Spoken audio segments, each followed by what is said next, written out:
You take off your socks at the end of the day, and there it is, that dent around your ankle where the elastic's at. Sometimes it fades quickly. Sometimes it sits there like your skin is remembering the sock better than you are. If that sounds familiar, I need you to keep watching, because swollen ankles after 60 are very often not a heart problem at all. They are a drainage problem, and the thing doing the draining is the body system almost nobody ever explained to you properly. In this video, I am going to show you exactly why your ankles get thicker by evening, why they often look better again in the morning, why water pills so often disappoint people, and the simple 5-minute habit that helps drain that fluid before bed. And once you understand where that water is actually sitting, you will never look at swollen ankles the same way again. You know the moment I am talking about. You come home, you take off your shoes, and your ankles look heavier than they did that morning.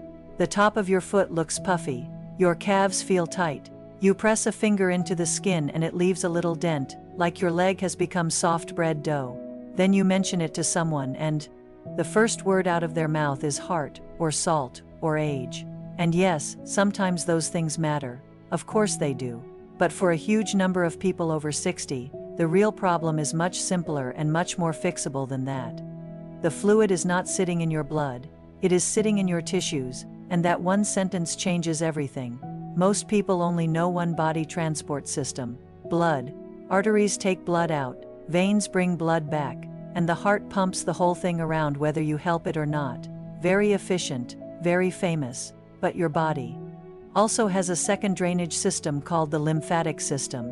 This system picks up extra fluid, waste, proteins, and all the little leftovers your tissues do not want hanging around.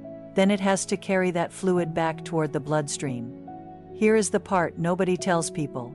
The lymphatic system has no pump, none, no tiny heart in your calf doing overtime. It only moves when you move. Think of it like a little elevator with no motor.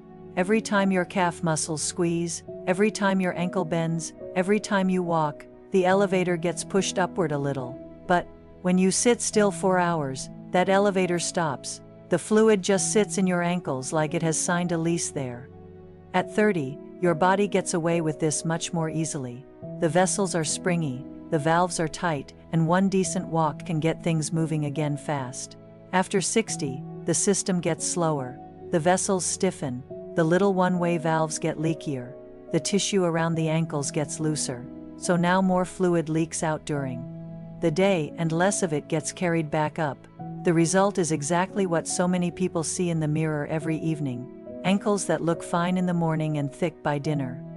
Now, before I go any further, I need to draw a very clear line, because there are times when swelling is not a simple drainage issue and should absolutely be checked quickly. If one leg suddenly swells much more than the other, and it is red, warm, or painful, that could be a blood clot. If both legs are swollen and you are short of breath, especially when lying down, that needs medical attention. If the swelling comes with sudden rapid weight gain, foamy urine, or extreme fatigue, that needs a proper workup, too. And if you have had cancer treatment or lymph node removal on one side and the swelling is new or one-sided, that should be checked as well. But if your swelling is gradual, on both sides, worse by evening, better by morning, and not coming with major breathing symptoms, then what I am about to explain is very likely the missing piece. There are basically 3 common patterns of lower leg swelling after 60, and they get mixed up all the time. The first is venous. That means the veins are struggling to push blood back upward. You often see varicose veins, maybe some darker discoloration above the ankle, and it gets especially bad after standing a long time. The second is lymphatic. This is the one we are focused on today. The swelling is soft, puffy, leaves a dent when you press it, and often involves the top of the foot too. It feels more like fluid sitting in a sponge than like pressure in a pipe. The third is heart or kidney related. That one usually brings other guests with it: shortness of breath, waking up many times to urinate, rapid weight gain, feeling deeply tired and unwell. Most people with evening ankle swelling and no major other symptoms are living in pattern number 2, lymph. Let me tell you about Dorothy, because women like Dorothy are exactly why this conversation matters. Dorothy was 68, retired teacher, sensible shoes, very organized. For nearly 2 years, her ankles had been swelling by evening. At first she ignored it, then her shoes got tighter, then she bought wider shoes, then those started feeling snug by the end of the day too. She worried it was her heart.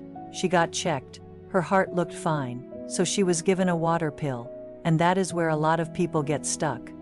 Because the water pill made Dorothy run to the bathroom all day long, but her ankles still puffed up by evening. She was exhausted, annoyed, and still swollen. The clue came when she said something very simple. She said, "The strange thing is, when I travel and walk around all day, my ankles are actually better." That was the whole story. Better with movement, worse with sitting, fine in the morning, puffy by evening, heart fine, that is drainage.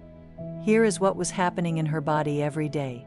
She would wake up with relatively normal ankles because she had been lying flat all night, and gravity had stopped pulling fluid down into her lower legs. Then the day would begin: breakfast seated, reading seated, car ride seated, lunch seated, more sitting. By afternoon, fluid had been slowly leaking into the tissues around her ankles for hours, and almost nothing had pushed it back out. By evening, the sock mark showed up. Then she lay down at night, and all that fluid slowly shifted back into the bloodstream. Now the kidneys suddenly got busy, and she woke up at 2 in the morning needing the bathroom. Then, again later, then she woke tired, and the cycle started again. That is why this matters so much. Swollen ankles are not just a cosmetic annoyance. They can quietly ruin your night too. Now I want to give you 2 quick tests you can do right away, because once you can see this on your own body, the whole thing becomes much more real. First, the pit test. Press your thumb firmly into the front of your shin, a few inches above the ankle, and hold it there for about 15 seconds, then let go. If the dent stays there for several seconds before filling back in, that tells you fluid is sitting in the tissue. The longer it stays, the more backed up the drainage is. Second, the top of foot pinch. Try to gently pinch the skin on the top of your foot, just behind the toes. If you can lift the skin easily, fine. If it feels thick or hard to pinch, that points even more strongly toward lymph congestion. Now let us talk about what makes this worse, because most people are accidentally helping their swelling every single day. The first one is hidden sodium, not the salt shaker. The sneaky sodium: cheese, deli meat, canned soup, sauces, crackers, frozen meals, restaurant food.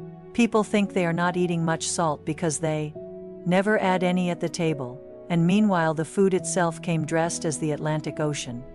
The second is sitting after dinner. This one is huge. People finally relax in the evening, sink into the sofa, and those few hours are when the ankles quietly fill like little water balloons. Then they go to bed with a reservoir in the legs and wonder why the night becomes one long bathroom tour. The third is alcohol. Even one drink in the evening can increase fluid leaking into the tissues and make the next morning worse. Very unfair, very rude, but true. Now the good news: there are also things that help. Water helps because thick, dehydrated lymph moves badly. Protein helps because protein helps keep fluid where it belongs. Berries and citrus help support those tiny vessel walls. Movement helps most of all. And that brings me to the 5-minute habit. This is the part I really want you to try, because it is simple enough to actually do and strong enough to make a visible difference if lymph is your issue. Do this in the evening, before bed, not after you are already half asleep. The whole point is to drain the ankles while you are awake so your body does not spend the night trying to fix the mess for you. Step 1. Put your legs up. Lie on your bed or on the floor and place your legs up against the wall, or rest them on a sofa if that is easier. The feet need to be higher than the hips. Stay there for 2 minutes. Already, gravity is finally doing something useful for you instead of bullying your ankles all day. Step 2. While your legs are up, do 20 ankle pumps. Point the toes away, then pull them back toward your face. Then do 10 slow ankle circles each way. This is the drainage elevator switching back on. Step 3. Keep your legs elevated and place your hands on your belly. Take slow deep belly breaths for 1 minute. Belly up, belly down. This matters more than people think, because your breathing helps move lymph through the main drainage channel in the body. Your breath is part of the pump your lymph never had. Step 4. Sit up slowly and use both hands to stroke upward from the ankle toward the knee. Gentle strokes, not a deep massage, always upward, never downward. Do 10 strokes on each leg. Think of it as encouraging the fluid, not bullying it. Step 5. Finish with 1 minute of walking. Around the bedroom, down the hallway, around the kitchen. Just walk. That final minute tells the calf muscles to keep the fluid moving so it does not simply settle back where it started. That is the habit. 5 minutes. Legs up, ankle pumps, deep belly breathing, upward strokes, 1 minute of walking. Now let me tell you what usually happens when people do this properly.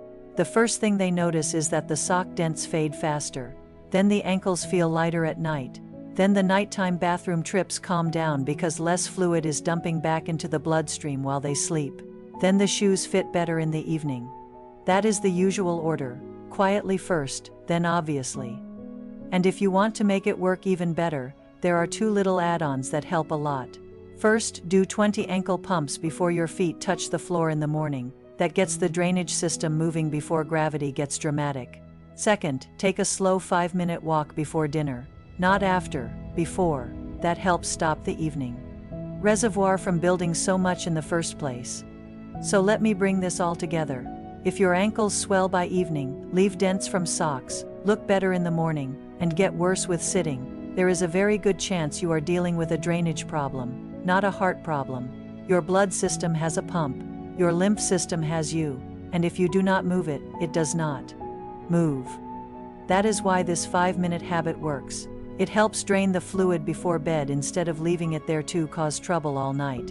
It is simple, it is practical, and for the right pattern of swelling, it can make the kind of difference you actually notice in your shoes, in your sleep, and in the way your ankles look by the end of the day. Comment drain if you want me to make a simple step-by-step checklist for this 5-minute ankle routine.